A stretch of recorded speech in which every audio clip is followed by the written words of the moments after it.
കിളിക്കൂടിന്റെ എല്ലാ കൊച്ചു കൂട്ടുകാർക്കും ഇന്നത്തെ എപ്പിസോഡിലേക്ക് സ്വാഗതം. പിന്നെ നിങ്ങൾ നന്നായിട്ട് പഠിക്കാനൊക്കെ തുടങ്ങിയല്ലോ. എങ്കിൽ വിശേഷമൊന്നും പറഞ്ഞിരിക്കാതെ നമുക്ക് നമ്മുടെ സെഗ്മെന്റുകളെ പരിചയപ്പെടാം. ആദ്യത്തെ സെഗ്മെന്റ് ആണ് എന്റെ കഥ.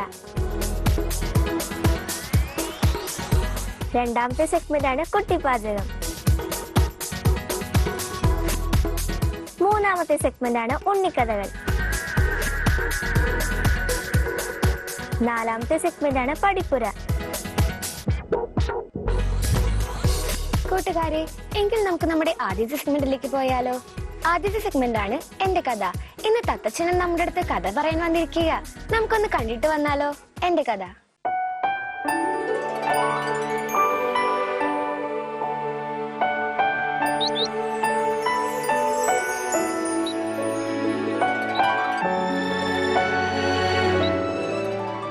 കൂട്ടുകാരെ, എന്റെ പേര് തത്തച്ചിന്നൻ. ഇംഗ്ലീഷിൽ എന്റെ പേര് വെർണൽ ഹാങ്ങിങ് പാരറ്റ് എന്നാട്ടോ. മലയാളത്തിൽ എനിക്ക് വാഴക്കിളി എന്ന പേര് കൂടി ഉണ്ടിട്ടോ കൂട്ടുകാരെ. എന്റെ ശാസ്ത്രനാമമാണെങ്കിൽ ലോറിക്കുലസ് വെർണാലിസ് എന്നാ. ഇനി ഞാൻ എന്റെ പ്രത്യേകതകൾ കിളിക്കൂടിന്റെ കൂട്ടുകാർക്ക് പറഞ്ഞു തരാം. എന്റെ ശരീരത്തിലെ തൂവലുകൾക്ക് മരുതക പച്ച നിറമാണ്. വാലിന്റെ അല്പം മുകളിലായി എനിക്ക് രക്തവർണ്ണത്തിൽ വീതിയുള്ള ഒരു പട്ട ഉണ്ട്. ഞങ്ങൾ തത്തച്ചിന്നന്മാർ ചിറകുതുക്കിയിരിക്കുമ്പോൾ ഈ പട്ട നിങ്ങൾക്ക് കാണാൻ കഴിയില്ല.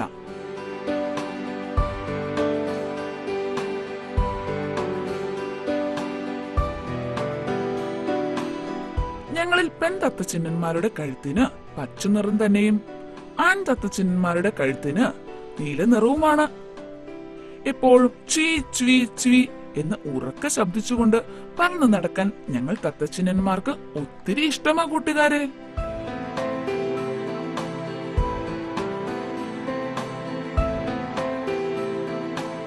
വലിപ്പം കുറഞ്ഞ ശരീരമുള്ള ഞങ്ങളുടെ ചുണ്ടിന് ചുമന്ന നിറമാട്ടോ. പൊതുവെ എല്ലാ തത്തകൾക്കും ഉള്ള തരത്തിലുള്ള നീണ്ട വാല് ഞങ്ങൾക്കില്ല കൂട്ടുകാരെ. പകരം ചെറിയ വാലാണ് ഞങ്ങൾക്കുള്ളത്.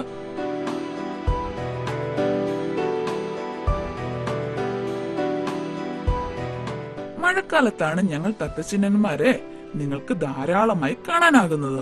ചുരുങ്ങിയ തോതിൽ ദേശാടന സ്വഭാവമുള്ള ഞങ്ങളെ അതുകൊണ്ട് തന്നെ എല്ലാ കാലത്തും നിങ്ങൾക്ക് കാണാനാകില്ല.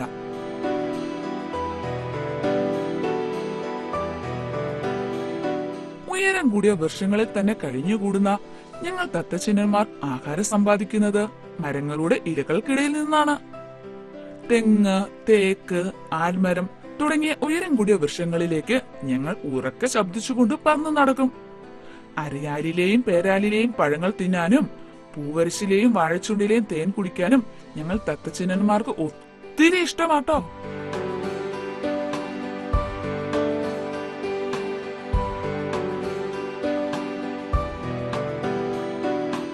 ഞങ്ങൾ വാഴച്ചുണ്ടിൽ എപ്പോഴും കാണപ്പെടുന്നത് കൊണ്ടാണ് നിങ്ങൾ മലയാളികൾ ഞങ്ങൾക്ക് വാഴക്കിളി എന്ന പേരിട്ടത് കൂട്ടുകാരെ. ഞങ്ങളുടെ രാത്രിയിലെ ഉറക്കം കടവാവലുകളെ പോലെ തൂങ്ങിക്കിടന്നാണ്.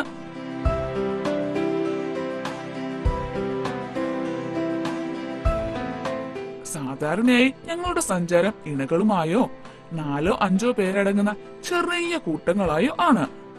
പഴുക്കാൻ പാകമെത്തിയ പഴങ്ങളുള്ള ഒരു വൃക്ഷത്തിൽ ഒരു പറ്റം, അതായത് 20 മുതൽ 50 വരെ തത്തച്ചിന്നന്മാരെ നിങ്ങൾക്ക് ഒരു പ്രാവശ്യം കാണാൻ സാധിക്കും. മറ്റിനം തത്തകളെ പോലെ ഞങ്ങൾ തത്തച്ചിന്നന്മാരും മരപ്പൊത്തുകളിലാണ് കൂടുണ്ടാക്കുന്നത്. മുട്ടയിടാനും കുഞ്ഞുങ്ങൾക്ക് കിടക്കാനും പതുപതുത്ത പച്ച ഇലകൾ ശേഖരിച്ച് ഞങ്ങൾ തത്തച്ചിന്നന്മാർ കൂടുകൾക്കുള്ളിൽ മെത്തയുണ്ടാക്കും.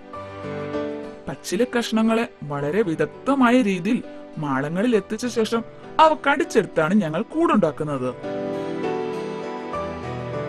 നാട പോലെയുള്ള ഇലക്കഷ്ണം കീറിയെടുത്ത് അതിന്റെ ഒരറ്റം മുതുകിൽ രക്തനിറമുള്ള തൂവലുകൾക്കിടയിൽ ഞങ്ങൾ തിരുകും. ഇങ്ങനെ വെക്കുന്ന ഇലക്കഷ്ണങ്ങൾ കുറെയെല്ലാം താഴെ വീണ് നഷ്ടപ്പെടുമെങ്കിലും അതൊന്നും ഗവനിക്കാതെ ഞങ്ങൾ വീണ്ടും വീണ്ടും ഇലക്കഷ്ണങ്ങൾ അരപ്പട്ടയിലെ തൂവലുകൾക്കിടയിൽ തിരുകി കുറെ കഷ്ണങ്ങൾ ശേഖരിച്ചിട്ട് അതുമായി കൂട്ടിലേക്ക് മടങ്ങും. ഇങ്ങനെ ഇലത്തുണ്ടുകൾ ശേഖരിച്ച ശേഷമേ ഞങ്ങൾ പെൺ തത്തച്ചിന്നന്മാർ മുട്ടയിടുകയുള്ളൂ. ഞങ്ങൾ ഇടുന്ന മുട്ടകൾക്ക് നല്ല തൂവെള്ള നിറമായിരിക്കും. ഞങ്ങൾ പെൺതത്തച്ഛനന്മാർ തന്നെയാണ് കൂടുകെട്ടുന്നതും അടയിരിക്കുന്നതും എല്ലാം. സാധാരണയായി 3 മുട്ടകളാണ് ഒരു പ്രാവശ്യം പെൺതത്തച്ഛനൻ ഇടുന്നത്.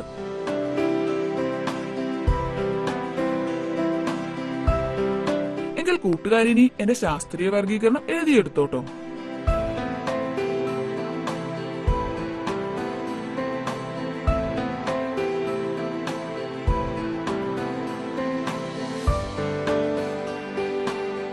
ഇതൊക്കെയാ കൂട്ടുകാരെ ഈ പാവം തത്തച്ഛനന്റെ കഥ.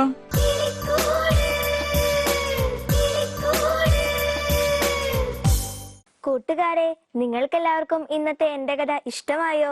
തത്തച്ചിന്നന്റെ ജീവിതകഥ നിങ്ങളെല്ലാവരും കേട്ടില്ലേ? നല്ല ക്യൂട്ടല്ലേ തത്തച്ചിന്നൻ? കൂട്ടുകാരെ, എങ്കിൽ നമുക്ക് നമ്മുടെ അടുത്ത സെഗ്മെന്റിലേക്ക് പോയാലോ? അടുത്ത സെഗ്മെന്റ് ആണ് കുട്ടിപ്പാചകം. ഇന്ന് മീര നമ്മളെ എന്തായിരിക്കും പഠിപ്പിക്കാൻ വരുന്നത്? നമുക്കൊന്ന് കണ്ടു നോക്കിയാലോ? കുട്ടിപ്പാചകം.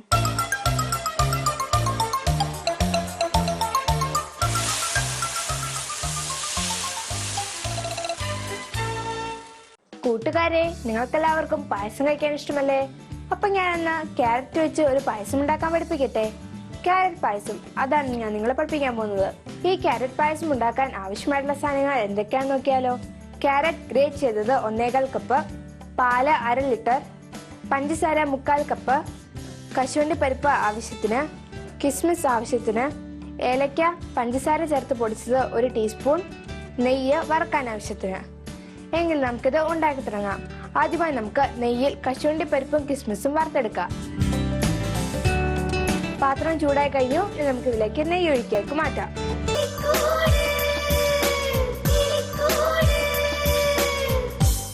കൂട്ടുകാരെ, മീരയുണ്ടാക്കിയ ക്യാരറ്റ് പായസം നിങ്ങൾക്ക് എല്ലാവർക്കും ഇഷ്ടായില്ലേ?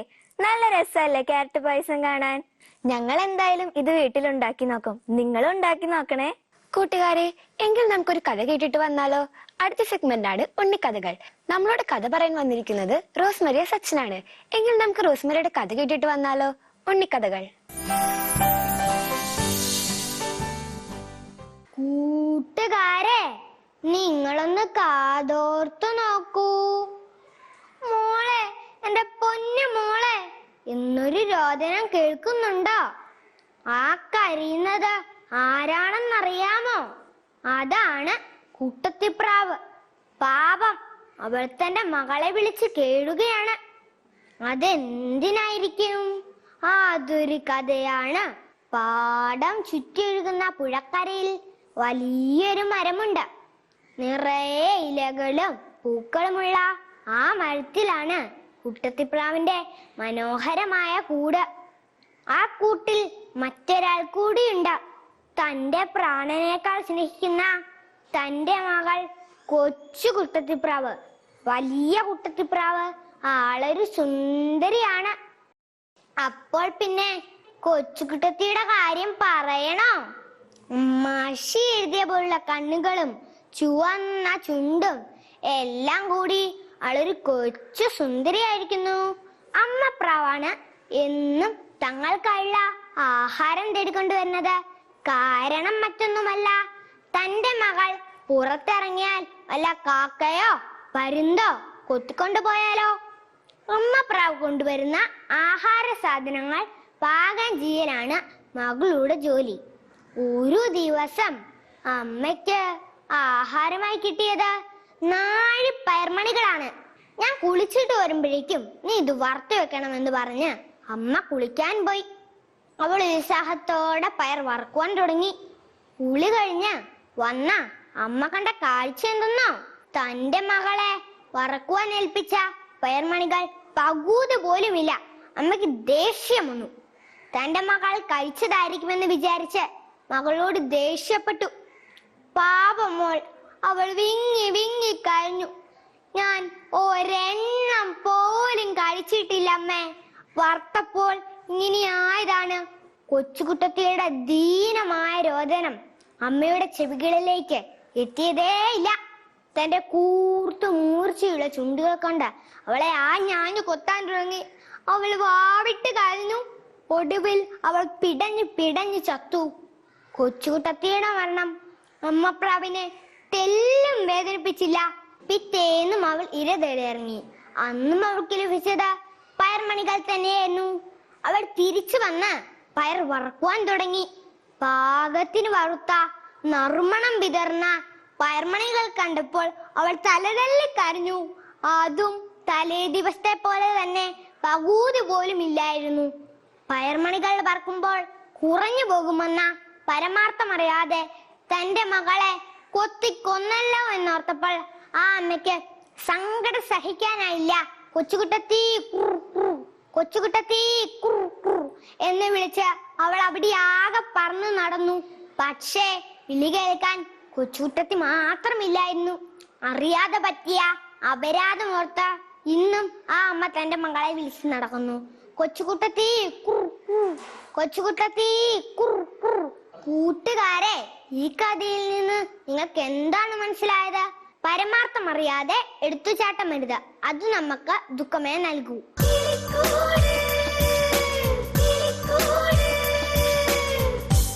കൂട്ടുകാരെ, റോസ്മരിയ പറഞ്ഞ കുട്ടത്തിപ്രാവിന്റെ കഥ നിങ്ങൾക്കെല്ലാവർക്കും ഇഷ്ടായോ? എങ്കിൽ നമുക്ക് ഒട്ടും വൈകാതെ അടുത്ത സെഗ്മെന്റിലേക്ക് പോകാം. അടുത്ത സെഗ്മെന്റ് ആണ് പഠിപ്പുര. ഇന്ന് പഠിപ്പുരയിൽ എന്തായിരിക്കും വരാൻ പോകുന്നത്? നമുക്കൊന്ന് കണ്ടിട്ട് വന്നാലോ? പഠിപ്പുര. കൂട്ടുകാരെ, നിങ്ങൾക്ക് എല്ലാവർക്കും പരീക്ഷണം ചെയ്യാൻ ഇഷ്ടമല്ലേ? എങ്കിൽ നമുക്കൊരു പരീക്ഷണം ചെയ്ത് നോക്കിയാലോ? കാറ്റും മെഴുകുതിരിയും. ഇതിനാവശ്യമായ വസ്തുക്കൾ എന്തൊക്കെയാണെന്ന് നമുക്ക് നോക്കാം. ആദ്യമായി നമുക്ക് വേണ്ടത് ഒരു മെഴുകുതിരിയാണ്. പിന്നീട് വേണ്ടത് ഒരു പാത്രം, ലാം, 8 സെന്റിമീറ്റർ ഉയരമുള്ള ഒരു ക്യാൻ. ഇനി നമുക്കിത് ചെയ്തു തുടങ്ങാം. ആദ്യമായി മെഴുകുതിരി കത്തിച്ച് പാത്രത്തിന് നടുവിലായി വെക്കാം.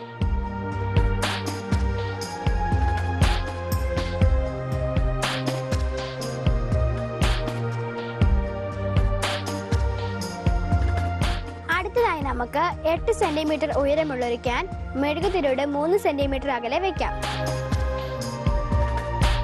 പിന്നീട് ക്യാനിൽ പിടിച്ചുകൊണ്ട് ഊതുക.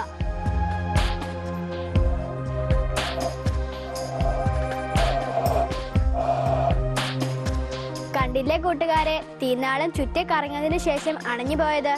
ഇതിന് കാരണമെന്നാന്ന് നിങ്ങൾക്കറിയോ? ഇല്ല അല്ലേ? ഞാൻ പറഞ്ഞു തരാം. നമ്മൾ ഊതുമ്പോൾ കാറ്റ് ക്യാനിന്റെ 2 വശത്തേക്ക് വളഞ്ഞ് പിന്നീട് മറുഭാഗത്തേക്ക് ഒത്തുചേരുന്നു. അങ്ങനെ തീനാളം അല്പനേരം ചുറ്റിക്കറങ്ങിയതിനു ശേഷം കെട്ടുപോകുന്നു. കൂട്ടുകാരെ, നിങ്ങൾക്ക് ഈ പരീക്ഷണം ഇഷ്ടമായോ? എങ്കിൽ നിങ്ങൾ തീർച്ചയായും വീട്ടിൽ ചെയ്തു നോക്കണേ.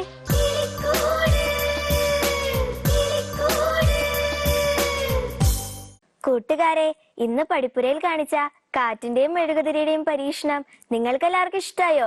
നിങ്ങൾ ഇതെന്തായാലും വീട്ടിൽ ചെയ്തു നോക്കണേ. എങ്കിൽ നമുക്ക് ഒട്ടും വൈകാതെ അടുത്ത സെഗ്മെന്റിലേക്ക് പോകാം.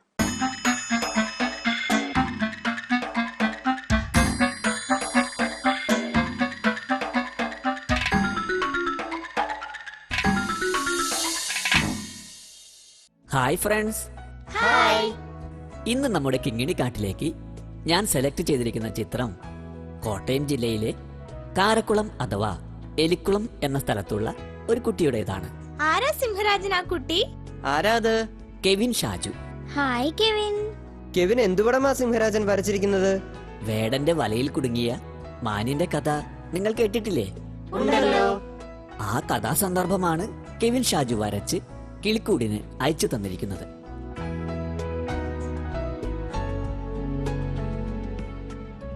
നല്ല പടമാണല്ലോ കെവിൻ. അതെ അതെ. ആട്ടെ, കെവിൻ വരച്ച ഈ ചിത്രത്തിൽ നിങ്ങൾക്ക് എന്തൊക്കെ കാണാം? മാൻ, എലി, വല, മരം, പുല്ലുകൾ. കറക്റ്റ്. നിങ്ങൾ പറഞ്ഞതെല്ലാം ഈ ചിത്രത്തിലുണ്ട്.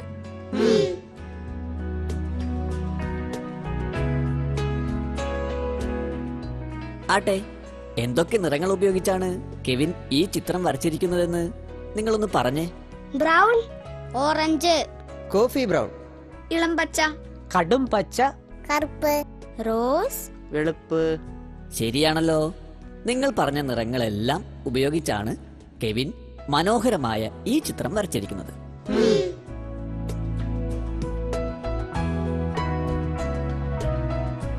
പിന്നെ ഈ കഥയിൽ ഒരു മെസ്സേജ് ഉണ്ട്. അത് ആർക്കാ പറയാൻ സാധിക്കുക? ആരും ബഹളം വെക്കണ്ട. ആനക്കുട്ടനൊന്ന് പറഞ്ഞേ. ആപത്തിൽപ്പെട്ടവരെ സമയവും സന്ദർഭവും നോക്കാതെ നമ്മൾ രക്ഷിക്കണം. എത്ര വലിയവനോ എത്ര ചെറിയവനോ ആകട്ടെ, അതൊന്നും നോക്കാതെ വേണം നമ്മൾ അവരെ രക്ഷിക്കാൻ. കറക്റ്റാ ആനക്കുട്ടൻ പറഞ്ഞത്. Thank you സിംഹരാജൻ. ഫ്രണ്ട്സ്, നിങ്ങൾക്കും കെവിനെ പോലെ പടങ്ങൾ വരച്ച് കിളിക്കൂടിന് അയച്ചു തരാം. അയച്ചു തരുന്നവരിൽ നിന്നും കിങ്ങിണിക്കാട്ടിലേക്ക് സെലക്ട് ചെയ്യുന്ന പടം വരച്ച ആൾക്ക് കിളിക്കൂടിന്റെ വകയായി അടിപൊളി സമ്മാനങ്ങളുമുണ്ട്. അപ്പൊ വേഗം തന്നെ പേപ്പറും പെൻസിലും എടുത്ത് വരയ്ക്കാൻ തുടങ്ങിക്കോ കൂട്ടുകാരെ.